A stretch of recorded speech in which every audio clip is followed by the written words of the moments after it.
Bismillahirrahmanirrahim. Assalamualaikum warahmatullahi wabarakatuh. Waalaikumsalam.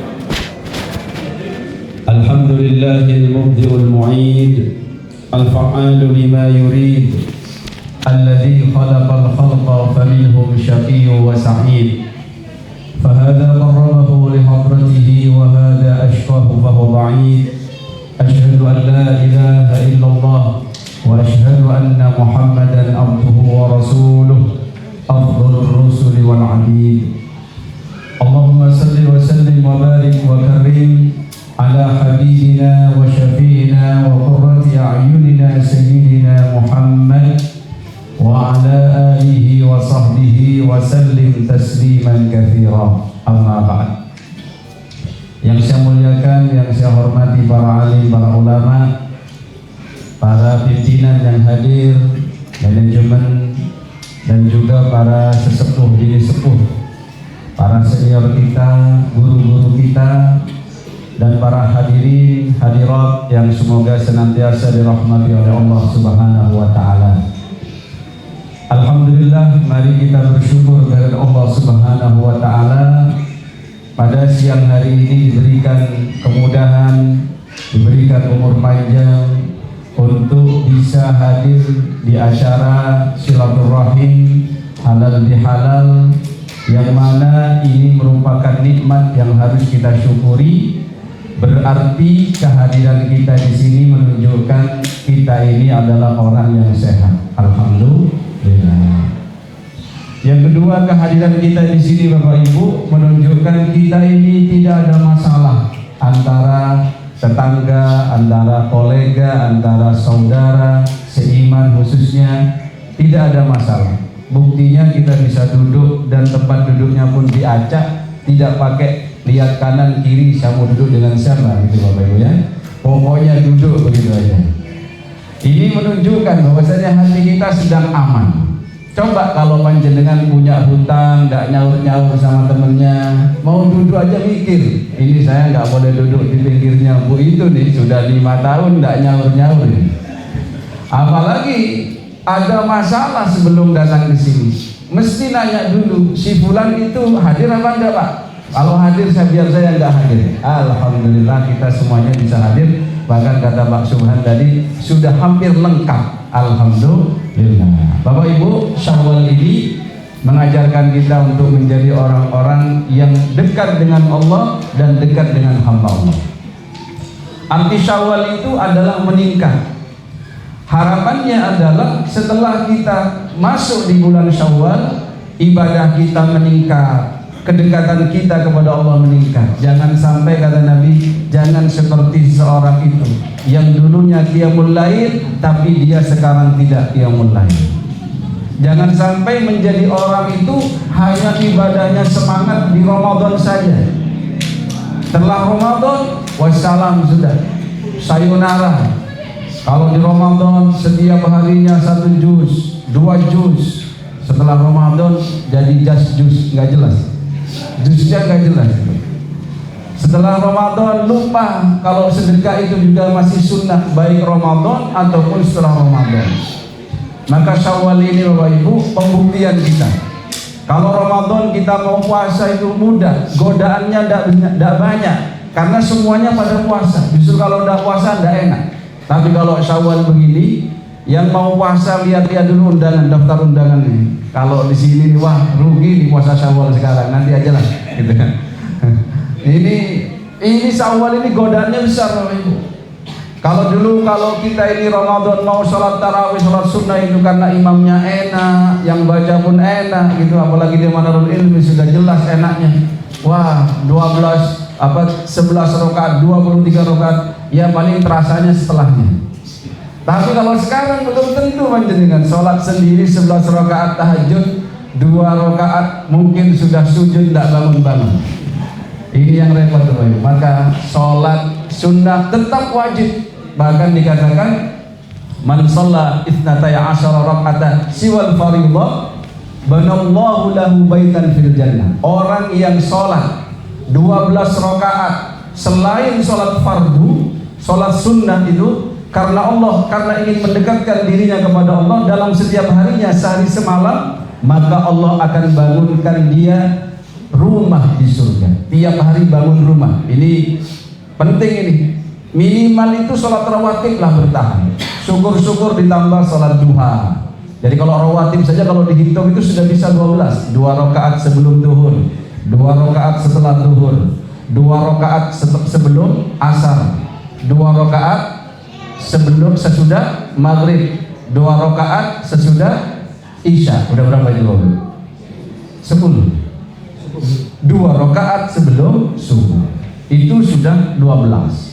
Pak, ingin lebih bagus Pak istananya gitu. Bangun rumah sendiri aja kalau gak bagus gak puas nih. Bahkan kalau Idul Fitri yang dibangun mananya dulu rumah itu, depannya dulu ya. Biar kalau tamu datang itu enak dilihat. Yang belakang gak usah dikulitin, gak apa-apa lah. Temboknya, depan aja granit. Wah, di belakangnya ya semen ya gitu ya. Itulah manusia itu begitu.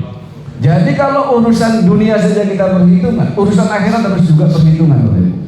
12 rakaat usahakan dipertahankan di bulan Syawal, setelah Syawal sampai bertemu Ramadan lagi.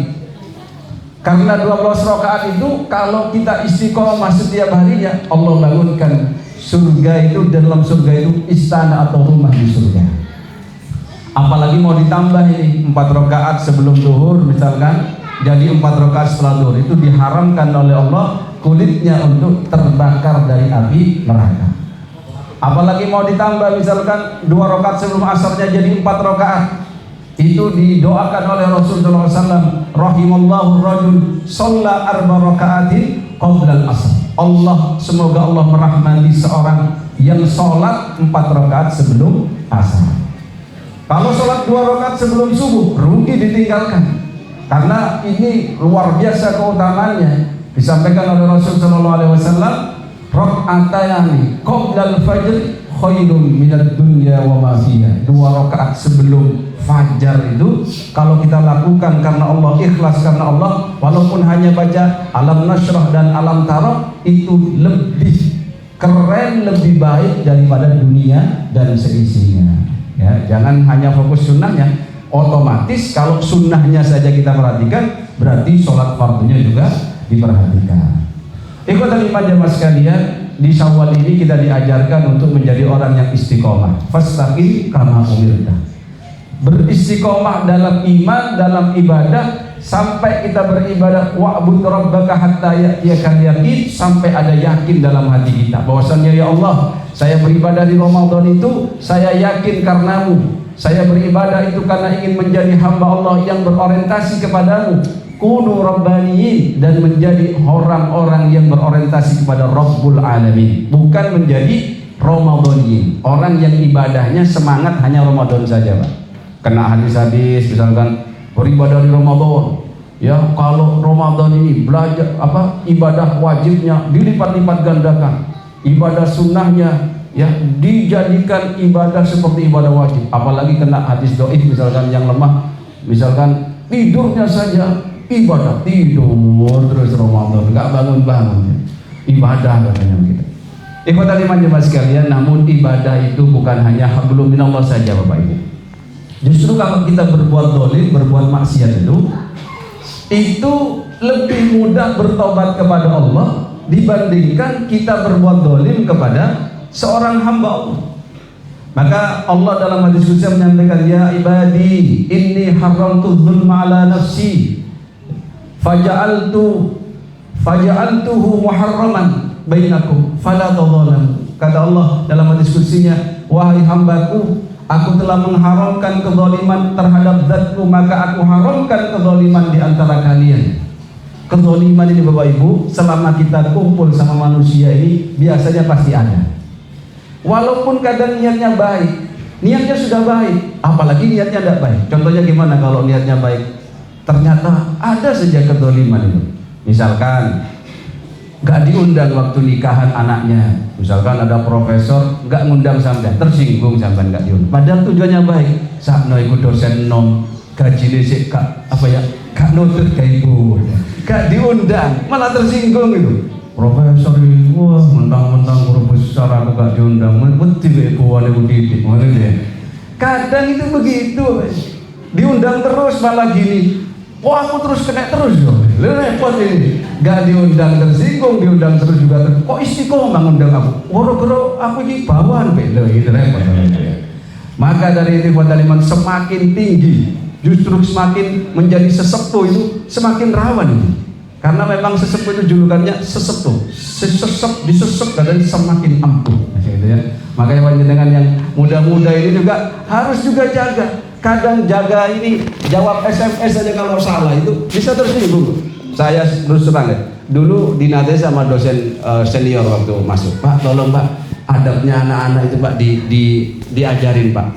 SMS saja itu telepon itu Pak kadang nggak bisa bedakan antara usia yang muda sama tua. Saya pikir gini, wah sini ini senioritasnya luar biasa ya, tinggi saya gitu. Ternyata Pak saya mengalami di SMS sama PJ lagi capek apa mau ngajar apa enggak di SMS, posisi di mana, ngajar atau enggak hari ini, gitu ya Pak ya, langsung males Pak ngajar ya Pak, kena posisi di mana, itu saya ajarin. Yo ini yang dimaksud para senior ini untuk dilatih anak-anak itu adabnya itu, sampai ke orang tua kalau pas profesornya belum ngajar kemudian posisi di mana Pak, ngajar apa enggak, kan repot panjenengan.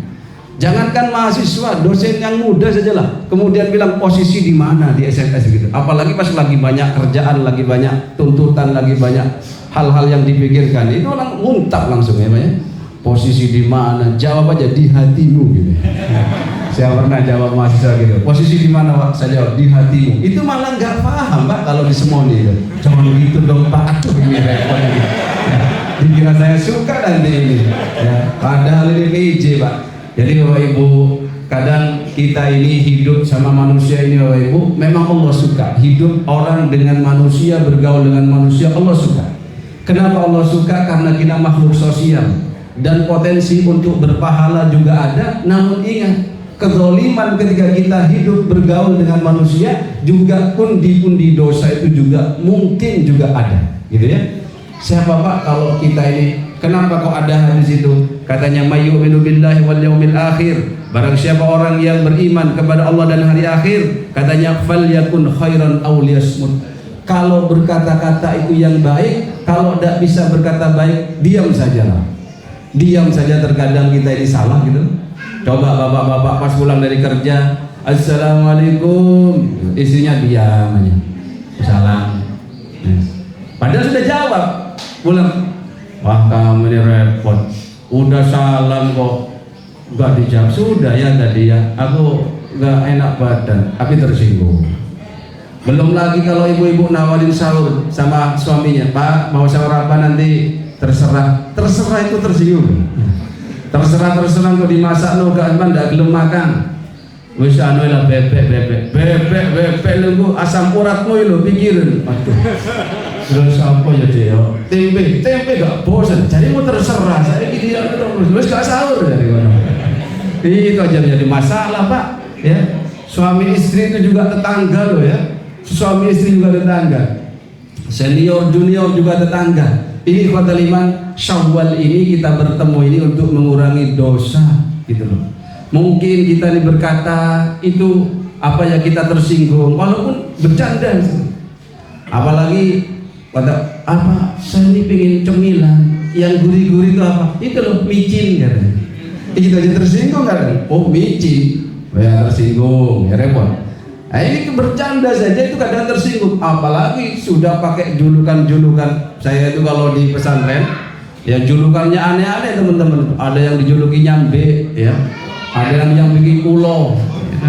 Ada yang dijuluki badak. Ini kalau dikumpulin itu jadi kebun binatang.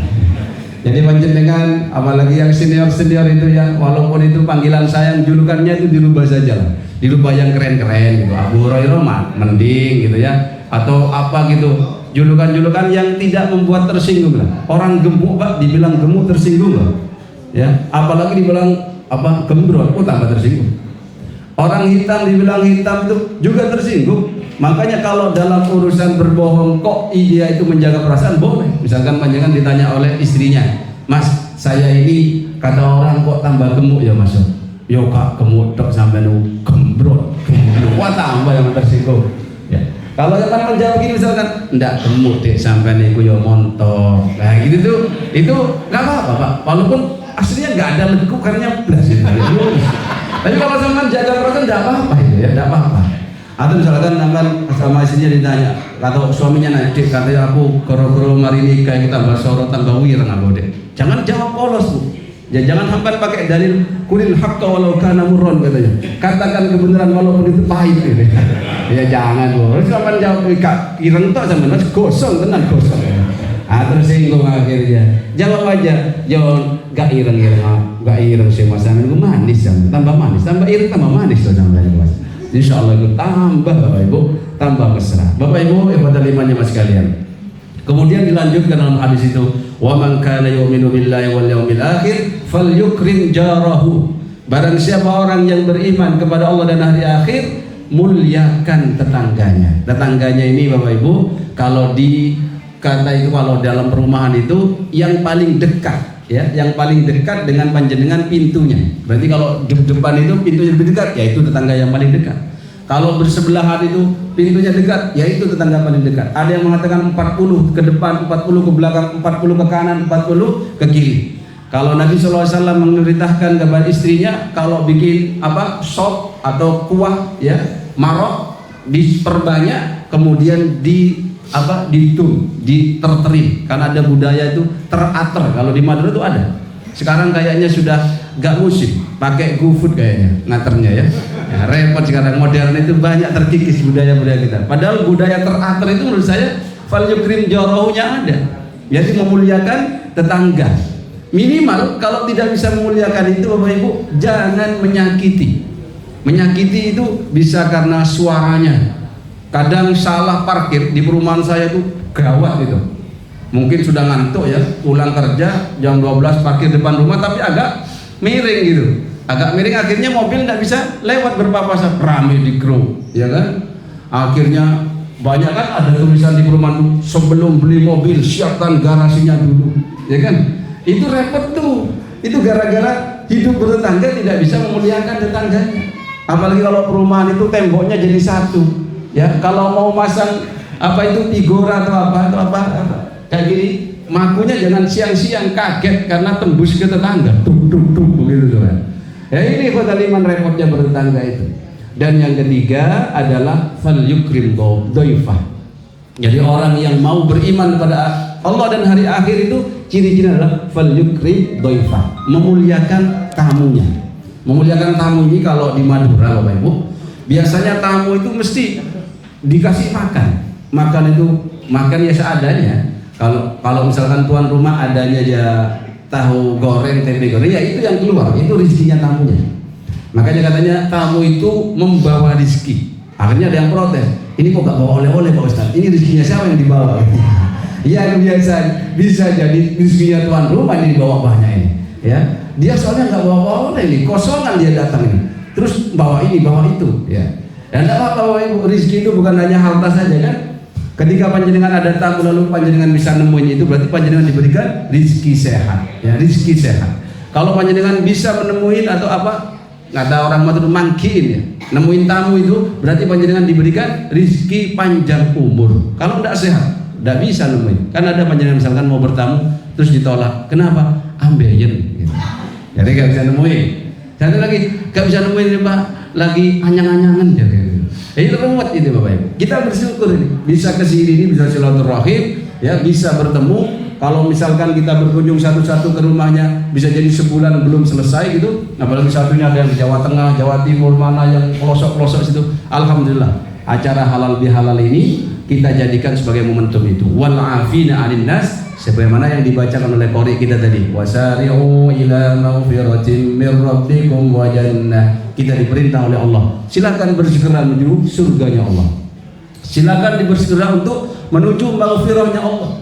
Karena kita nggak akan bisa mendapat maghfirah Allah kalau dengan hamba Allah saja bermasalah kita Bapak Ibu. Kalau kita ini berdosa kepada Allah, cukup bertaubat, beristighfar, kemudian taubatan nasuha, insya Allah diampuni. Dosa besar sekalipun. Tapi kalau kita ini punya tanggungan hak adami kepada saudara kita, ini walaupun istighfarnya diperbanyak, ini gak akan diampuni oleh Allah Subhanahu wa Ta'ala. Bahkan Rasul itu, kalau ada orang yang meninggal, jenazah dibawa untuk disolati, mesti ditanya enggak, masalah ini sakit apa ini, kena kencing manis atau apa? Enggak, Bapak Ibu. Ditanyanya apa? Punya hutang atau tidak? Kalau punya hutang ditanya, bisa nyaur enggak, kira-kira ada warisan enggak yang bisa dibayarkan, sehingga harta warisan itu tidak boleh dibagi-bagi kepada ahli waris sebelum hutang piutangnya dilunasi, kan begitu. Kalau kata ahli warisnya, ada Nabi, hutangnya ada tapi siap, warisannya itu insya Allah cukup untuk bayar hutangnya, Nabi mau sholatin Bapak Ibu. Tapi kalau jenazahnya sudah dibawa mau disolatin, kemudian ditanya, punya hutang? Punya harta nggak yang ditinggalkan untuk bayar hutang? Nggak punya, sampai aja yang nyolatin, saya nggak mau nyolatin. Nabi nggak mau nyolatin Bapak Ibu.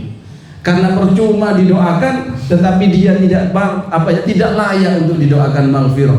Kenapa? Karena urusan hak adaminya belum tuntas. Makanya katanya, Bapak Ibu, matlul ghani zulmun. Jadi ini peringatan nih, yang punya hutang cepet dilunasi. Wonten sing punya hutang, kita doakan cepet lunas nggih.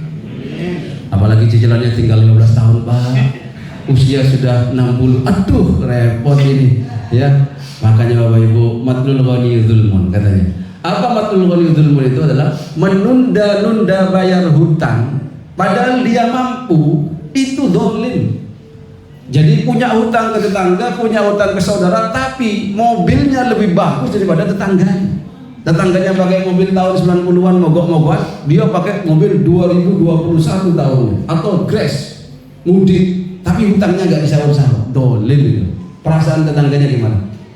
Perasaan saudaranya gimana?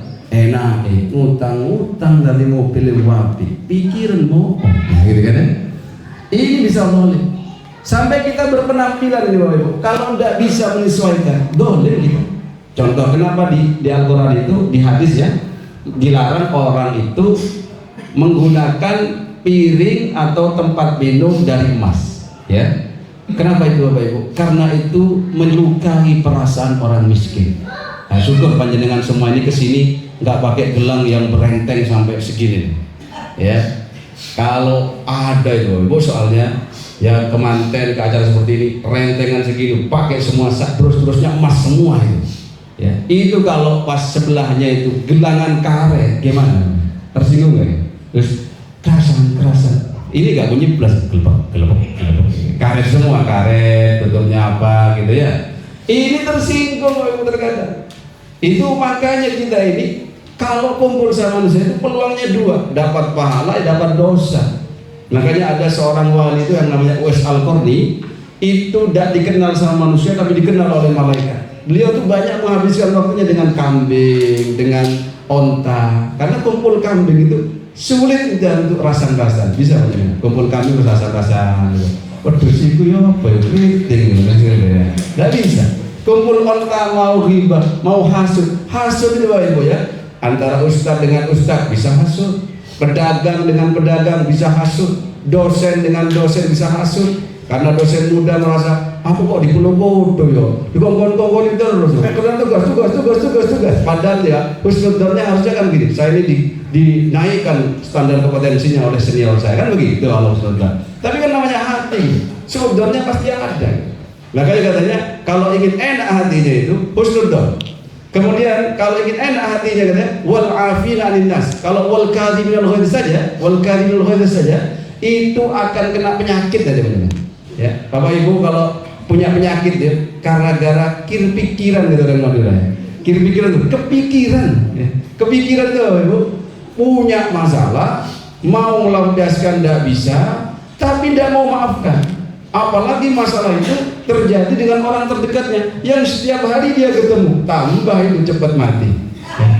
Misalkan panjenengan jengkel sama suaminya, entah gara-gara dia itu buka cabang dan izin sama sampean, ya, atau dia itu medit nafkahnya itu kalau diminta sulit luar biasa, kan gitu. Pokoknya kalau suami nafkahnya gak lancar itu zalim juga. Hati-hati, katanya Nabi SAW, kafa bil mar'i ithman ayyudayya ma yakun. Cukup dosanya orang itu dan nafkahin orang yang wajib dinafkahi itu dosanya sudah banyak.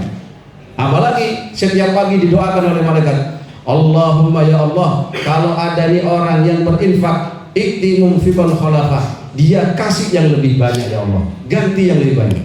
Tapi kata malaikat tadi, kalau dia medit, apa itu Bapak Ibu doanya? Berikan kehancuran kepada dia. Ibu gak usah doakan Bu, malaikat yang doakan gitu. Kalau dia masalahnya ada di sekeliling panjenengan, hidup sampean semakin sempit, lihat suami sumpah gitu, kayak pulang kerja selalu penyakit terkonek. Apalagi suami juga punya masalah kepada istrinya, tidak bisa memaafkan kepada istrinya, juga sumpah Bapak. Pulang kerja, assalamualaikum, pas istrinya lagi tidur, padahal habis pel-pel, habis nyuci, ya sumpah, turun doa emang kan lemah. Tidak paham dia kalau dari pagi dia sudah kerja, gemuk gara-gara hormon, kebanyakan obat ya, bukan gara-gara kebanyakan tidur pada. Bapak Ibu, maka wal afina 'anil nas itu penting. Bapak Ibu, kalau panjenengan mau belajar bagaimana memaafkan itu, kira-kira minta maaf sama memaafkan lebih sulit mana? Sama-sama sulit ya.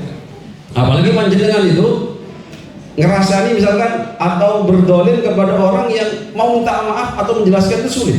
Misalkan dosen muda ngerasani dosen senior, apalagi pimpinan yang dirasani itu. Kok nek diminta maaf pas terang-terangan gitu, Pak, mohon maaf Pak, saya sudah mempermalukan Bapak di belakang Bapak gini-gini. Hah? Gitu terus, kamu gak naik pangkat? Gitu ya, repot ya Pak. Mau sekolah S3 aja Bu, teman saya itu sulit katanya. Kenapa kok sulit? Loh ini masalah like and dislike Pak, katanya. Kalau dislike Pak, mau masalah S3 aja sulit, padahal gak ikut bayarin aja, ngasih izin aja sulit gitu. Luar biasa itu Pak. Apalagi gak bisa memaafkan tadi. Kalau kita yang muda ini, makanya kata Nabi, man lam yuqir kabirana wa lam yarham saghirana falaysa minna. Orang yang tidak menghormati yang lebih tua karena Allah, dan orang yang lebih tua tidak menyayangi yang lebih muda karena Allah, maka kata Nabi, bukan dari golonganku. Ini berat Bapak. Jadi kalau kita ini punya sesepuh, kalau perlu cium tangannya. Kenapa? Karena itu tadi tuh, semakin sesek semakin ampuh. Insya Allah aman jangan. Pokoknya jangan banyak debat lah kalau sama sesepuh itu. Ya sesepuh juga harus pengertian. Ya jangan disuruh-suruh terus katanya. Ini biar kompetensi makin meningkat. Tapi dia gak digaji plus ya. Ceperannya tidak ada. Akhirnya ya semakin tua. Ya umurnya 30 tapi kelihatan umur 50. Kamu ini profesor sebelum waktunya katanya. Rambutnya saja. Oke, teman-teman Jawa sekalian.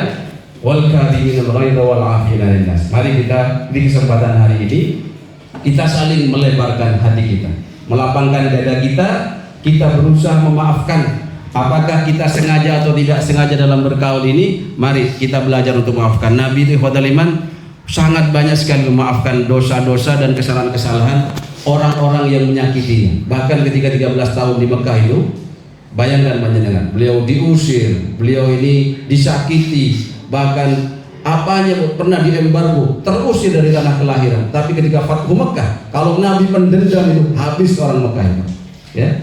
Tapi ketika beliau sudah memiliki kekuatan, beliau memaafkan, semuanya dibebaskan. Fathu Mekah mengatakan siapa yang masuk ke rumahnya ditutup rumahnya maka dia aman. Siapa yang masuk ke rumahnya Abu Sufyan maka dia aman. Siapa yang masuk ke masjid maka dia aman. Oh ini luar biasa. Bahkan Nabi itu pernah punya istri, istrinya ini bapaknya orang Yahudi. Orang ini dibunuh hukum mati karena dalam peperangan, karena sudah penjahat perang. Tapi Nabi menikahi putrinya tadi. Kalau panjenengan tak mikir, nikahin orang yang bapaknya terbunuh, keluarganya terbunuh dalam peperangan, pimpinannya panjenengan. Sampai Nabi itu malam pertamanya dijaga oleh sahabat, takut ada apa-apa. Tapi Nabi itu Bapak Ibu minta maaf sama istrinya Sofia ini radhiyallahu. Mohon maaf ya, soalnya bapakmu begini, sudah saya kasih tawaran begini tidak mau, akhirnya terpaksa dieksekusi. Terus begitu. Dan istrinya nih sebelumnya itu paling benci kepada Muhammad ini. Tapi setelah jadi apa? Jadi suaminya terus meminta maaf, menjelaskan minta maaf. Ya, akhirnya dia memaafkan dan dia mencintai. Jadi Bapak Ibu, ibu-ibu juga khususnya, kalau suaminya mau minta maaf, tunggu Bu, penjelasannya dituntaskan. Jangan kayak gitu. Misalkan ya, jenenganku uang belanjanya biasanya 10 juta kok jadi 1 juta. Tunggu penjelasannya. Mohon maaf ya Dek ya, ini habis kena cicilan soalnya Dek 5 juta. Terus kena ini 2 juta, kena arisan 1 juta. Terus Mas, awak Dek urip apa? Sita. Sita, mohon maaf Sita. Ini sisa 1 juta buat sampeyan. Mohon ya, sak bulan cukup deh ya. Yo, nah gitu Pak, aman ya. Menjelaskan. Kalau hamdan cuma ngasih 1 juta nggak jelaskan, minta maaf. Nanti jangan suruh dong istrinya. Jangan buka cabang dulu, ya. Menakal ya, nah, gitu ya. Kalau menjelaskan, nah, dituntaskan Bapak Ibu. Begitu juga kalau kita minta maaf. Yang berat itu kita tidak mampu minta maaf. Takut kita ini, senior banget ini. Sampai-sampai katanya tobatnya orang yang ngerasani orang itu kalau tidak mampu minta maaf secara transparan adalah memperbanyak amal ibadah. Memperbanyak amal ibadahnya karena nanti di yaumul hisab itu Allah Subhanahu wa taala akan menghisab seseorang ini. Sampai-sampai Nabi SAW pernah bertanya kepada sahabatnya, "Atadruna manil muflis?" Tahukah kalian siapa di antara kalian yang termasuk orang-orang yang bangkrut? Akhirnya qalu, "Al-muflisu fina man la dirham lahu wala mata." Para sahabat menjawab, orang yang muflis, orang yang bangkrut di antara kita ya Rasul, yang tidak punya apa-apa, tidak punya duit, tidak punya harta, tidak punya benda, apa saja tidak punya. Tapi Nabi SAW menjawab, "Innal muflisa min ummati may ya'ti bi salatin wa siyamin wa zakatin." Orang yang bangkrut di antara umatku itu nanti mereka yang membawa pahala puasanya, pahala sholatnya, pahala zakatnya di hadapan Allah Subhanahu wa taala. Tetapi apa? Wa ya'ti qad syatama hada. Tapi di sisi lain dia ini sering mengumpat orang lain, mencaci maki. Wa qadhafa hada, wa akala mala hada, wa daraba hada. Dan dia ini mukul orang lain, makan hartanya orang lain dengan dolim dan lain sebagainya pokoknya. Akhirnya apa? Fayuqta hadza min hasanati wa hadza min hasan. Akhirnya Allah ini mengambil kebaikan-kebaikan yang ada dalam pahala orang tadi diberikan kepada yang nuntut. Tetapi fa'in fariyal hasanatu qabla ayyubda alaihi ma yubda alaihi qabla ayyubda ma alaihi. Ketika sudah dituntut banyak kemudian masih ada yang nuntut sedangkan kebaikannya sudah tidak ada semua ini. Maka ukhidha min khotoyahum faquriya alaihi. Diambillah dosa-dosa yang nuntut ini, berikan kepada orang yang tertuntut. Faturiha alanna. Maka dilemparlah oleh Allah ke dalam neraka karena sudah tidak ada lagi apa? Kebaikan yang ada dalam dirinya. Naudzubillahi min dzalik. Maka kesempatan siang hari ini kita ketika bersalam-salaman sesama laki-laki sesama perempuan, niatkan saya maafkan dosa-dosamu, saya otomatis minta maaf. Apalagi yang sering kenal. Nanti setelah ini pulang dari sini suami istri di perjalanan, Mas mohon maaf ya Mas ya. Begitu juga sebaliknya. Insyaallah begitu. Mohon maaf atas segala kekurangan. Semoga yang sedikit ini bermanfaat khususnya bagi yang menyampaikan. Subhanallahumma wa bihamdika asyhadu an la ilaha illa anta nastaghfiruka wa natubu ilaik. Wassalamualaikum warahmatullahi wabarakatuh. Waalaikumsalam warahmatullahi wabarakatuh. Silakan Mas Tuat ya. Doa langsung.